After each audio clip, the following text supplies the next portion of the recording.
So in this video, I want to reveal how you can quickly and easily calculate the numbers on a rental deal.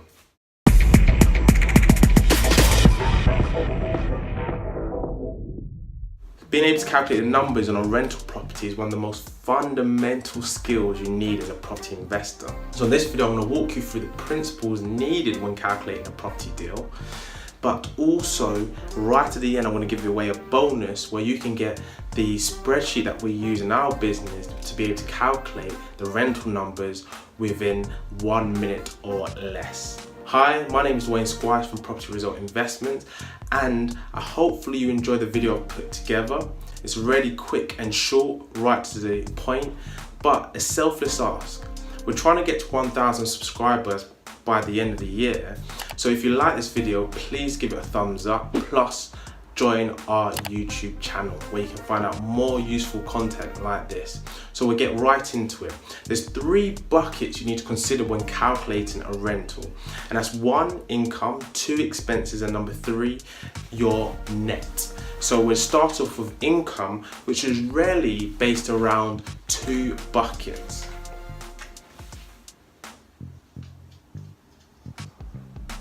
One is the rent that you charge, self-explanatory.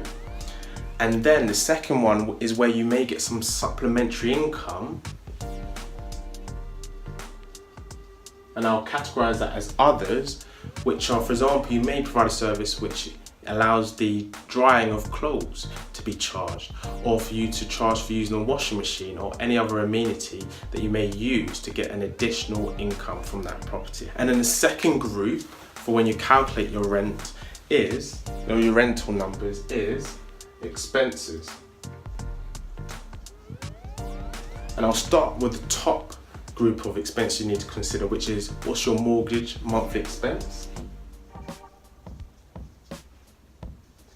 You need to consider the building insurance.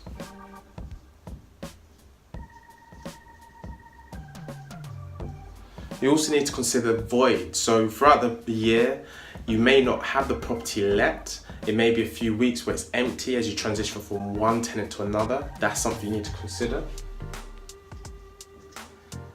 And then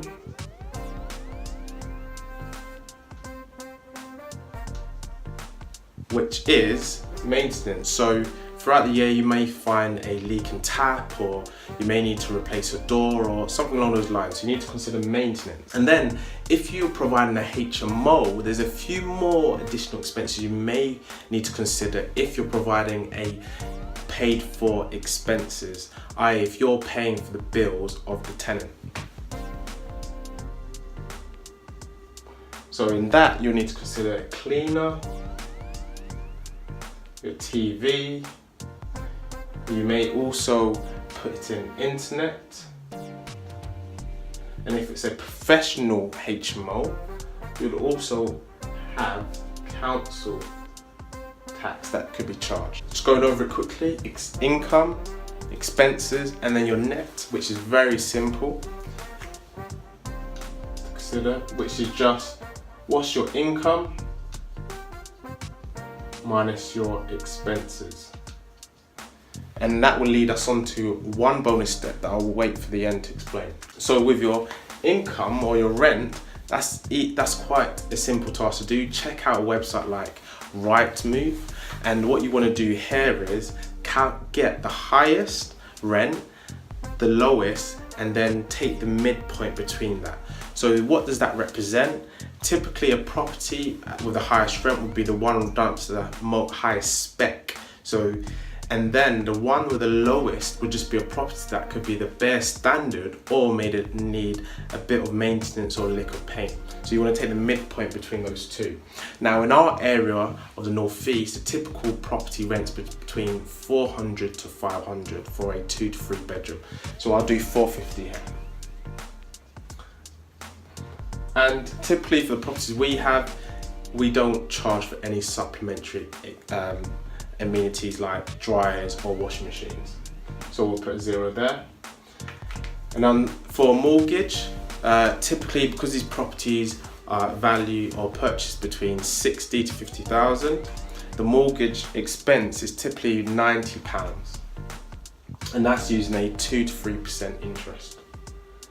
So £90, and then building insurance is like £30 on average. And then voids, we calculate voids between 5% of what the rent is, and then maintenance is usually another 5%, so 10% between the two. So we'll do that as £45. Now there's no bills, so we'll put 0. And another thing to consider with expenses, if you're looking not to manage the property, you need to consider management expenses, i.e. letting agent. And they typically charge between 8 to 15% depending on the property that you have. So if it's a standard buy to let, it's usually around 10%. But if it's a HMO, because there's a bit more legwork with managing various different tenants, that's going to be 15%. So, but for our properties, these are usually just one tenant that rents the total property, so that's 10%.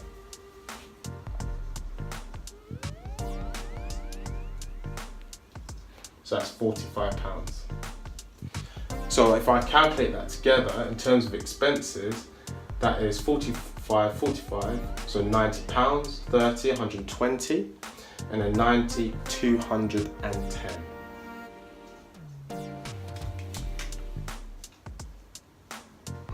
So our net is literally the income of 450 and expenses of 210.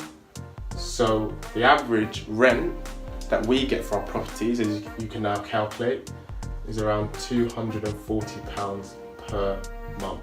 So that's how to calculate the numbers on a rental. So taking it one step further is calculating what's the return on investment for that deal.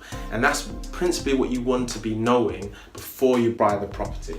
So return on investment is calculated as cash flow over capital. So in this case, it's the annual cash flow, which just for rounding up sake, I'll take that as £250, which would be 3,000. And a deal like this, the capital usually invested is around 15,000. So the net return on investment for our investors is simply 20%. So in summary, hopefully you enjoyed this video. It should be a simple explanation of how to calculate the numbers. And if you like this video, give it a like. And if you want to see more of these types of videos, please join our YouTube channel.